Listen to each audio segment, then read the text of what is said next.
इस मामले में। सारी यूनिवर्सिटीज़ को इकट्ठा कर लें आप, उन सब के इकोनॉमिक्स डिपार्टमेंट जो हैं उनको आप इकट्ठा करें, उनमें से अच्छे अच्छे बंदे लें, कोई एक कमेटी बनाएं, उनको कहें ये आपके पास बजट पड़ा है, ये हमारा फाइनेंस है, आप इसमें से बताइए हमें कैसे निकलना है। सारी दुनिया में ये होती है स्टडी।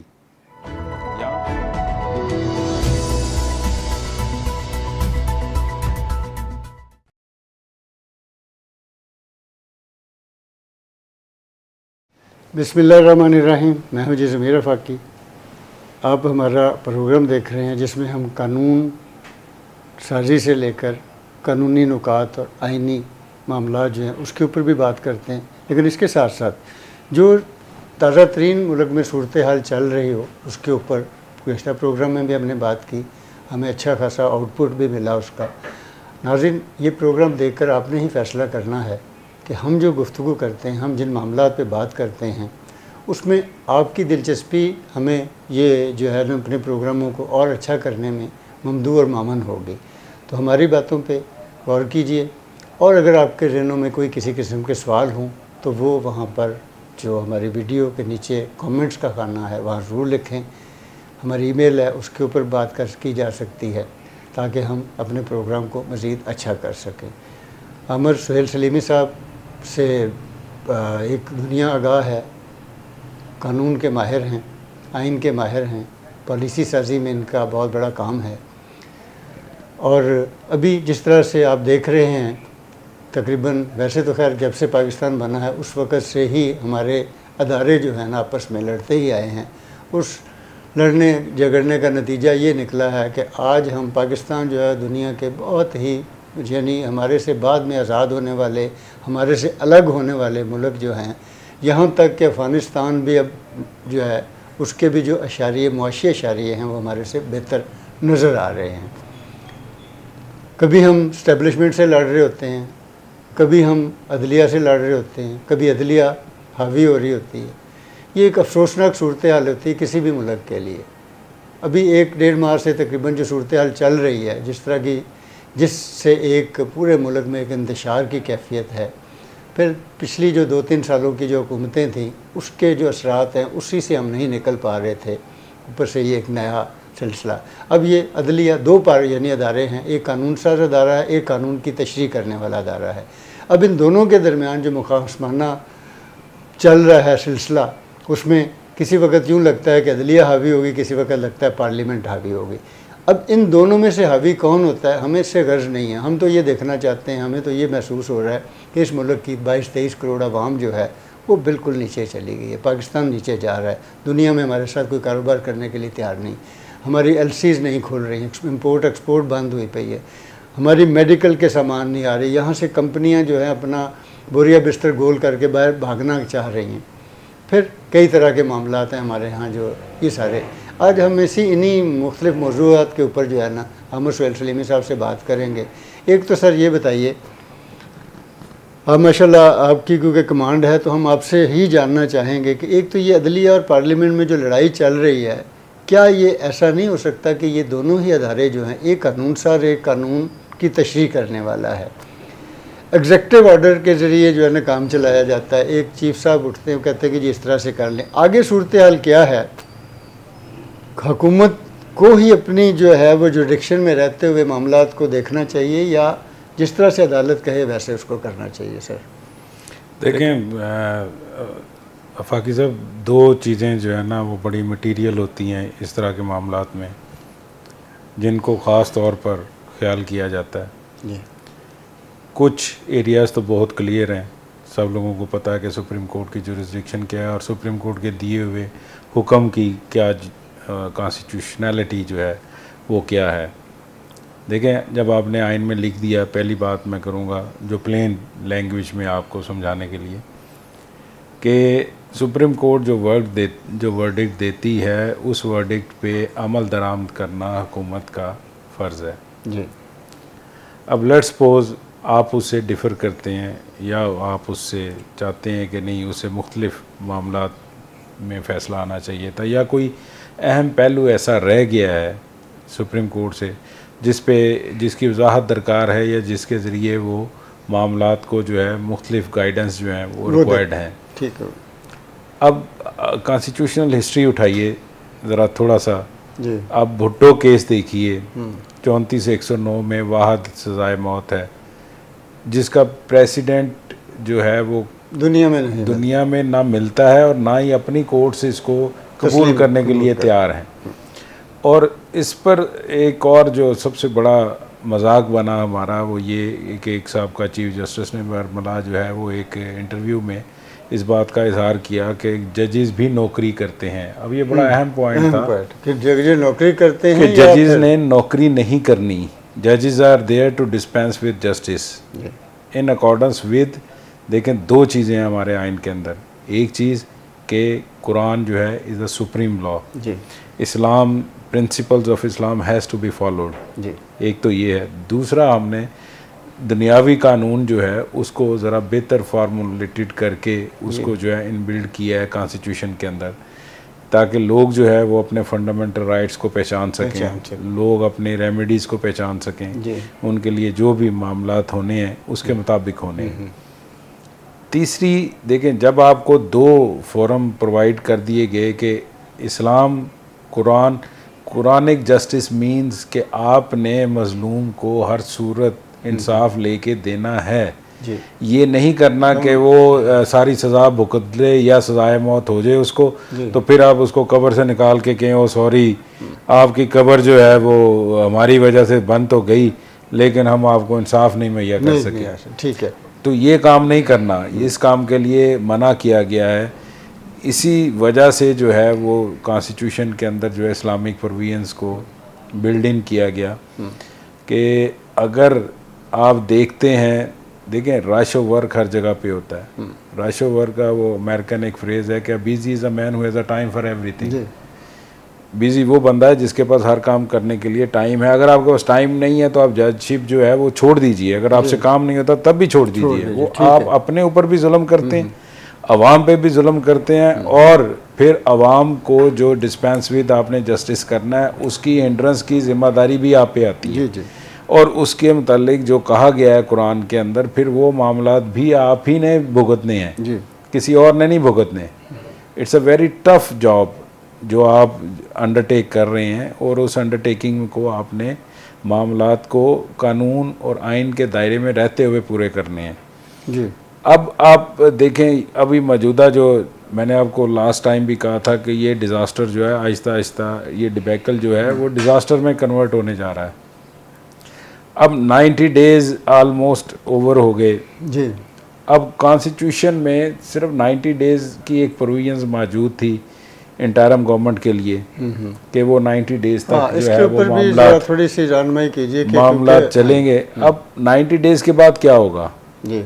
अब 90 डेज़ के बाद तो फिर कॉमन प्रूडेंस में या सप्लीमेंट प्रोसीडिंग्स जो अगर प्रोविजंस कोई मौजूद हैं उनके मुताबिक फिर चला जाएगा।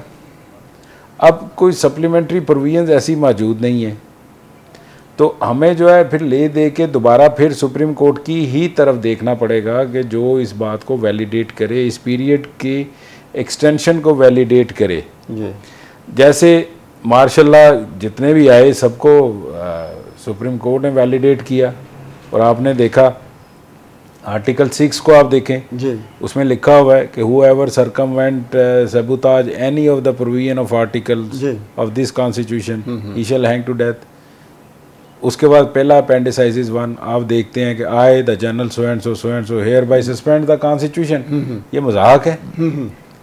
ये तो आपने अपना मजाक खुद उड़वा दुनिया में रखा। तो सूरत हाल ये हो चुकी हुई है कि हमारी जुडिशरी पहले भी कहीं ना कहीं किसी न किसी हवाले से पहले सारी जुडिशरी कभी मुतनाज़ा नहीं हुई थी, हमारी आला अदलिया जो है कभी मुतनाज़ा नहीं हुई थी। आज तकरीबन सारी की सारी जो अदलिया है वो उसको मुतनाज़ा कहा जा रहा है, उसके ऊपर बेशुमार बातें हो रही हैं, सियासी जो हमारे रहनुमा हैं वो बातें कर रहे हैं और आम आदमी भी अब उसके ऊपर बातें कर। ये कहाँ मतलब किस जगह पे हमारी अदालतों को हमारे जज साहिबान ले आए हैं और इसके नताइज क्या होंगे, इसके असरात जो हैं आम जो मुकदमात हैं उसके ऊपर क्या होंगे। ये देखें, जो इदारा होता है वो मुतनाज़ा नहीं होता, इदारे में बैठे हुए अफराद जो उसको रन कर रहे होते हैं वो मुतनाज़ा होते हैं। उनको पता नहीं होता कि मैंने क्या करना है। इसलिए सुप्रीम कोर्ट के जजेस को इस चीज़ का पहले से इदराक होना चाहिए था। दे आर वेरी सीजन जजेस, और उनमें से कुछ ऐसे जजेस हैं जिन्होंने ज़िंदगी की ऐसी ऐसी ऊंच नीच देखी है, कॉन्स्टिट्यूशनल डिबैकल्स को देखा है, उनको परखा है, उनको मामलात को चलाया भी है और फिर उनको रिजॉल्व भी किया है। और फ़र्ज़ करें अगर मौजूदा जो है रजीम है वो किसी ऐसे मामले में नहीं वो समझ पा रही कि मामले को किस तरफ ले जाया जाए या क्या किया जाए, तो उसके लिए बेहतर है कि वो पुराने जजेस को भी ऑन बोर्ड ले लें जी। आप उनसे मशवरा कर लें, उनकी एक कमेटी बना लें, उनके साथ ऑन बोर्ड होकर फिर आप उसको फैसला ले, जो भी आपने करना है वो करें।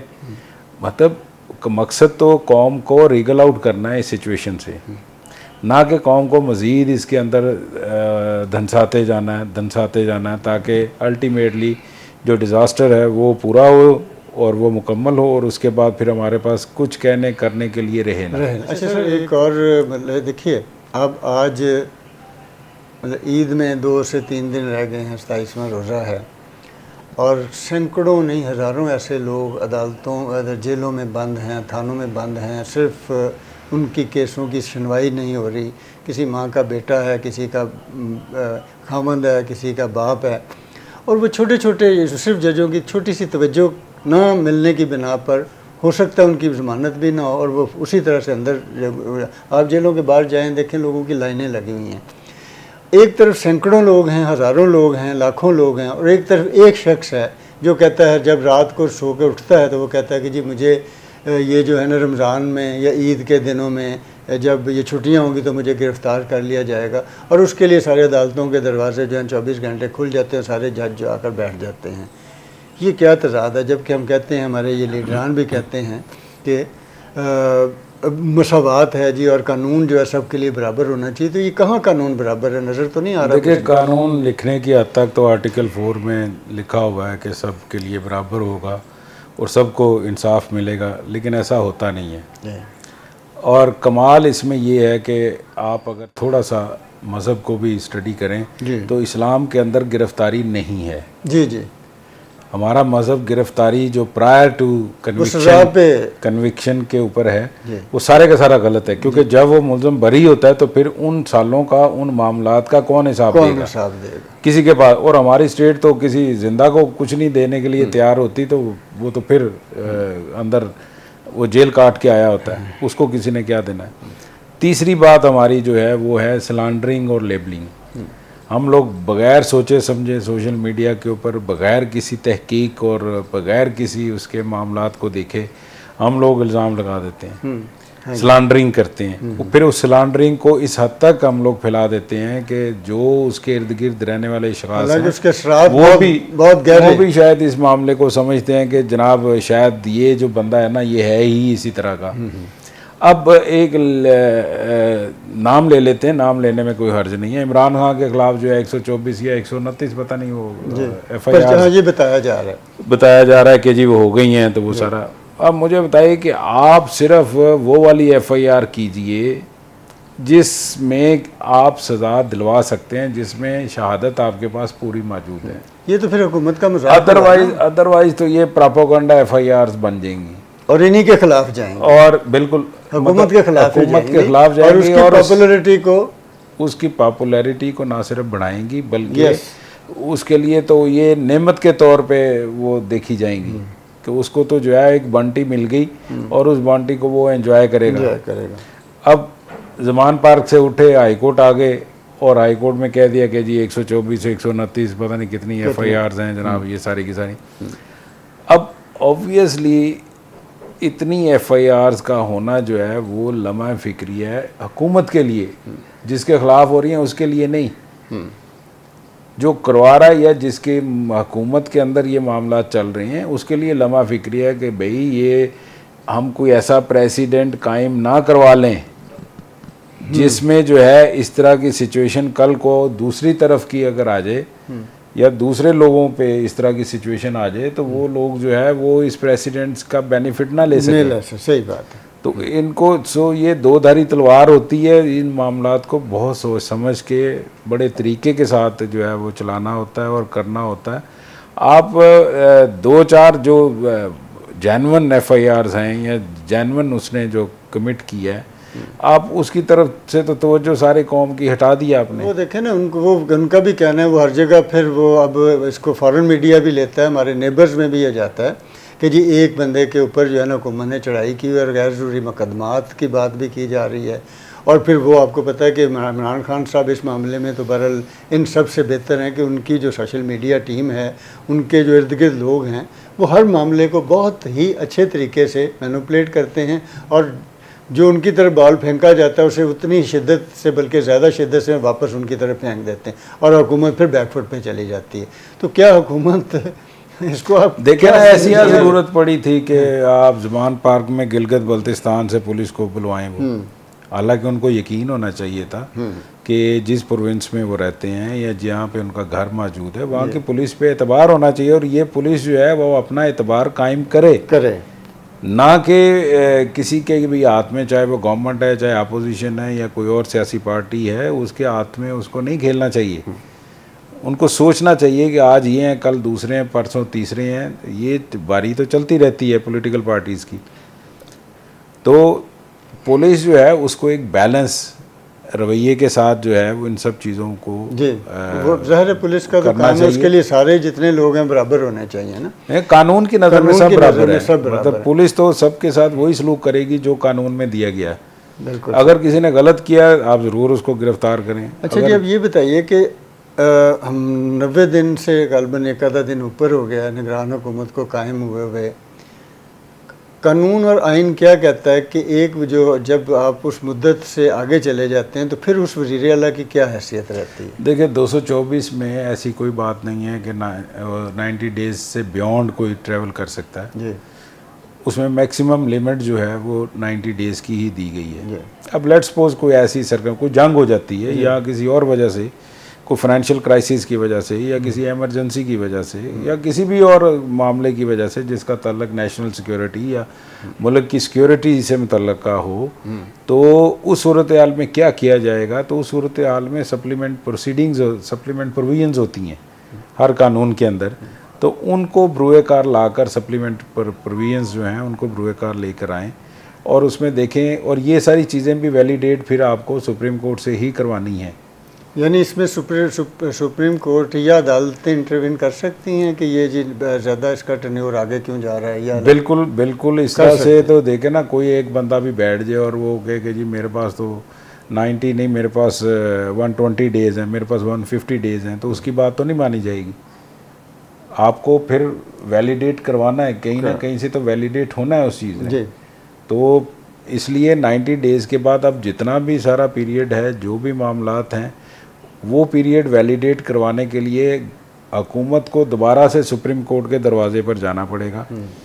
अब जब दोबारा आप सुप्रीम कोर्ट की तरफ रुजू करेंगे तो फिर भी तो आपने सुप्रीम कोर्ट की बात माननी है। सही है, ठीक है। देखें ना कैसी बात है कि इनको इनके एडवाइज़र्स ये नहीं बता रहे, ये नहीं समझा रहे कि जनाब दोबारा फिर वही दरवाज़ा खटखटाना पड़ेगा, उसी पे दस्तखत देनी है, उन्हीं लोगों ने फिर वो सारे मामलात को वाइंड अप करना है। तो आप पहले ही उसको जो है वो अपना थोड़ा सा एक डिसिप्लिन के तहत उसको कर लें। अच्छा जी, चंद दिन पहले पार्लियामेंट में आसिफ अली जरदारी साहब ने एक तकरीर की। उस तकरीर में उन्होंने वज़ीर आज़म शहबाज शरीफ से कहा कि जनाब आप सारे लोगों को बुलाएं, उनके साथ बाहमी गुफ्तो शनीद करें, टेबल टॉक करें, मुकालमा करें, और ये जो सियासी इस वक्त इंतशार चल रहा है इससे, क्योंकि इससे अदम इस्तेकाम पैदा हो रहा है, तो उसके बाद जो है वो एक जमात, पाकिस्तान की जमात इस्लामी और अपना जो उसके अमीर हैं सिराजुल हक साहब, उनको बड़ा हमने देखा तेज़ी के साथ इमरान खान के पास जाते हुए, शहबाज शरीफ साहब के पास जाते हुए। क्या ये जमात इस्लामी इतनी कैपेसिटी रखती है कि इतने ज़्यादा जब कॉन्फ्लिक्ट पैदा हो चुके हों और इतनी बड़ी जमातें हों और उनको कहीं एक टेबल पे ले आए और इसका कोई नतीजा निकलेगा? शॉर्ट सर इसमें ज़्यादा देखें, जमात इस्लामी की जो सियासत है वो बहुत अहम है मौजूदा इलेक्शंस के हवाले से और मामलात के हवाले से। आप देखें कराची में उन्होंने कितनी खूबसूरती के साथ अपनी इनिंग्स खेली जी, और पीपल्स पार्टी को उन्होंने कॉर्नर किया। अब जो मामलात हैं, जो मुल्की मामलात हैं, उसमें उनके अगर अमीर कोशिश कर रहे हैं, सबसे बड़ी बात ये है कि देखें टर्म्स एंड कंडीशंस जो तय होती हैं तो पहले ये देखा जाता है कि आपने क्या छोड़ना है और उन्होंने क्या छोड़ना है। इसके बीच में अगला सवाल भी साथ ही है कि ये जमात इस्लामी खुद मतलब आई है, ये इनको भेजा गया है कहीं किसी जगह से? नहीं, ये काफ़ी अरसा पहले सिराजुल इस्लाम साहब ने, सिराजुल हक साहब ने बाकायदा जो है वो ऑफ़र की थी कि अगर आप लोग चाहें तो जमात इस्लामी जो है वो इसमें अहम किरदार अदा कर सकती है। So they are doing their best, उन्हें करना चाहिए। ठीक है, वो भी इसी मुल्क की एक जमात है और अच्छी मजहबी जमात है, तो उनको डेफिनेटली बहुत सारे मामलात में आना चाहिए। अब देखें, इमरान खान साहब को कुछ ना कुछ छोड़ना पड़ेगा, कुछ ना कुछ शहबाज शरीफ साहब को छोड़ना पड़ेगा, फिर वो किसी एक पॉइंट के ऊपर जब मीट विद करेंगे तो वो कॉमन एजेंडा बनेगा। अब ये नहीं हो सकता कि एक बंदा कहे कि आप मुझे 2/3 मेजोरिटी आएगी तो मैं इलेक्शन मानूंगा, दूसरा के अच्छा फिर 2/3 मेजोरिटी नहीं सिंपल मेजोरिटी आएगी तो फिर जनाब इलेक्शंस ठीक होंगे। इस तरह से काम नहीं चलेगा। इलेक्शंस आइदर वे जिस तरह भी हों, जिसकी भी मेजोरिटी हो, इलेक्शंस होने चाहिए ताकि इलेक्शंस जो हैं वो मुल्क की सिमत को भी मुतय्यन करें और सर्टेनिटी भी आए। सर आखिरी सवाल, कि टाइम हमारा जो है वो ख़त्म हो चुका है। आखिरी सवाल ये है कि अब ये जो हमारी सियासी सूरत हाल है, पॉलिटिकल इंस्टेबिलिटी, अदम इस्तेकाम, इससे ज़ाहिर बात है कि इस मुल्क की मुआशी, समाजी, हर तरह की जो है ना वो सूरत हाल डिस्टर्ब हुई है। इसी दौरान में मतलब मुल्क डिफ़ॉल्ट होने पे भी था, तो वो शुक्र अल्लाह का कि उससे हम बाहर निकल गए हैं। आज की तारीख़ में पिछले 3-4 दिन से मियाँ नवाज शरीफ साहब जो हैं वो सऊदी अरब में हैं। उनका जिस तरह से इस्तकबाल हुआ वो भी उसे मतलब एक फ़कीदुल मसाल जो है वो इस्तकबाल किया गया। फिर वहीं से मतलब जो है ना आपको $2 अरब फिर एक और जगह से, यानी इस तरह से लग रहा है जैसे उनके इस दौरे के बाद कुछ 6-7-8 अरब डॉलर जो है पाकिस्तान के ख़जाने में आ जाएगा। आप इस दौरे को, नवाज शरीफ के दौरे को मतलब किस नज़र से देखते हैं? और दूसरी बात, हमारे यहाँ ये कहा जा रहा है कि जी वो वहाँ तो जा सकते हैं, उधर जा सकते हैं, तो पाकिस्तान वापस क्यों नहीं आते? जरा सर इस पर रोशनी डालिए। सर पहली बात ये कि नवाज शरीफ के दौरे से पाकिस्तान को क्या फ़ायदा होगा? जी, पहली बात तो याद रखें, हम 2 मुख्तलिफ़ कंट्रीज़ हैं। पाकिस्तान एक अलहदा कंट्री है, सऊदी अरब एक अलहदा कंट्री है। उसके अपने नेशनल इंटरेस्ट हैं, हमारे अपने नेशनल इंटरेस्ट हैं। हमने उन्हें वॉच करना है, उन्होंने उन्हें वॉच करना है। लिहाजा अगर फाइनेंसिंग या रिज़र्व्स जो है वो सऊदी अरब रखने पे आमादा होता है तो कहीं पे कहीं कुछ ना कुछ तो बैकग्राउंड में कोई कॉन्ट्रैक्ट, कोई कॉवेनेंट्स, एग्रीमेंट्स, कुछ ना कुछ तो चलता ही होगा ना, जिसको वो लोग एग्री करते हैं। हमारे रहनुमा जाके एग्री करते हैं तो ये मामलात आगे चलते हैं। सही। चाइना को भी ऐसी कोई हमारे साथ वालहाना मोहब्बत नहीं है कि वो बग़ैर किसी लेन देन किए, कमर्शियल मामलात किए बग़ैर वो हमें जो है वो रिज़र्व भी दे देगा, हमारे बैंक में भी रख देगा। ऐसी बात नहीं होती। कंट्रीज़ जो हैं अगेंस्ट सम कंसिडरेशन एक दूसरे के साथ तावन करते हैं। दोस्तियाँ अपनी जगह पे, दोस्ती में आप रिलैक्सेशन कर देंगे, वीज़ा फैसिलिटीज़ दे देंगे और इस तरह के मामलात जो इससे मुतल्लिक़ होंगे वो करेंगे। But finance is a big major problem. Finance ऐसी चीज़ है जिसमें उनको हर सूरत अपना बेनिफिट देखना होता है। बिल्कुल ठीक है। और उस पर हमें नाराज़ भी नहीं होना चाहिए। देखें, हमारी इकानमी जो है वो नीचे बैठती जा रही है। हमारी इकानमी को आज तक जो इकानमिस्ट कोई नहीं मिला। डॉक्टर महबूबुल हक के बाद कौन सा इकानमिस्ट है जो हमारे पास आया कभी? और फिर हमने बेइंतहा, मैं तो ये कहूँगा कि बेवकूफ़ाना हद तक यूनिवर्सिटीज़ हमने इस्टेब्लिश करवा दी सारे सूबों के अंदर। और कमाल हमने ये किया कि उस एक यूनिवर्सिटी से एक इकानमिस्ट, एक साइंटिस्ट, एक जो ऐसा ग्रेजुएट जो है वो हमने पैदा नहीं किया जो हमारे दुखों का मुदावा कर सके या हमारे लिए काम कर सके। इस मामले में सारी यूनिवर्सिटीज़ को इकट्ठा कर लें आप, उन सब के इकोनॉमिक्स डिपार्टमेंट जो हैं उनको आप इकट्ठा करें, उनमें से अच्छे अच्छे बंदे लें, कोई एक कमेटी बनाएं, उनको कहें ये आपके पास बजट पड़ा है, ये हमारा फाइनेंस है, आप इसमें से बताइए हमें कैसे निकलना है। सारी दुनिया में ये होती है स्टडी। यहाँ पे स्टडी जो है वो ना तो बाहर को इस मामले में इन्वॉल्व किया जाता है, कम से कम टैक्स बाहर है, आप उससे पूछिए पूछिए। कि टैक्स इम्प्लीमेंटेशन कैसे करनी चाहिए। आपके पास रियल टाइम डाटा है, आपके क्लाइंट्स आपको बताते हैं, आप खुद भी उनको एनालिसिस करते हैं। सही है। ये सारी चीज़ें जो है हमारे साथ आप शेयर कीजिए। अब एक मिनिस्टर जो है वो कितना काबिल होगा, खूबसूरत आपने ये इसको समअप भी किया, वाइंड अप भी किया है। और यही कारण मतलब नाज़रीन वो यही अफसोसनाक सूरत हाल वो है कि हमारे यहाँ स्कूल से लेकर कॉलेज यूनिवर्सिटियाँ सारी मौजूद हैं और अच्छी खासी बड़ी तादाद में, और हर यूनिवर्सिटी में 25-30 हज़ार स्टूडेंट्स पढ़ता है मुख्तलिफ सब्जेक्ट के ऊपर। लेकिन अफसोसनाक बात यह है कि हमारी असम्बलियों में हमारे जो अदारे हैं, हमारे जो मेन कुलीदी जिनके पास ओहदे हैं, वो अपने सब्जेक्ट के हवाले से उसके अहल ही नहीं हैं। और यही वो अलमिया है जिसकी वजह से आज हमारा मुल्क, देखें ना, हमारे पास अगर एक वजारत है तालीम की, एक वजारत है इकनॉमिक्स की, एक ख़जाने की, इस तरह से जितनी भी वजारतें हैं, यहाँ पर कितने ये हमारे जो जितने वज़रा आते हैं उन्हें अपनी वजारत के हवाले से क्या पता है। और इसी के ऊपर मेरा ख्याल अगर काम कर लिया जाए तो शायद हम यूनिवर्सिटियों में रिसर्च सेंटर बनाए जाएं, मतलब ये देखा जाए कि दुनिया किस तरह से तरक्की कर रही है, दुनिया का मॉडल क्या है, हमें वो अपनाया जाए तो हो सकता है कि हम कहीं आगे बढ़ सकें, हमारा मुल्क भी तरक्की कर सके। लेकिन इसके लिए एक विल पावर की ज़रूरत है और पॉलिटिकल विल के बगैर ही आगे नहीं बढ़ सकता। इस इजाज़त दीजिए, आपने प्रोग्राम देखा है, आप हमें सवाल भी कीजिए, हमें राय भी दीजिए, ताकि हम मज़ीद अच्छे जो हैं हमारे जो कोर इश्यूज़ हैं उनके ऊपर बात भी करें और आपके सवालात का जवाब भी दें। इजाज़त दीजिए, अल्लाह हाफ़िज़। फिर नेक्स्ट प्रोग्राम तक के लिए खुश।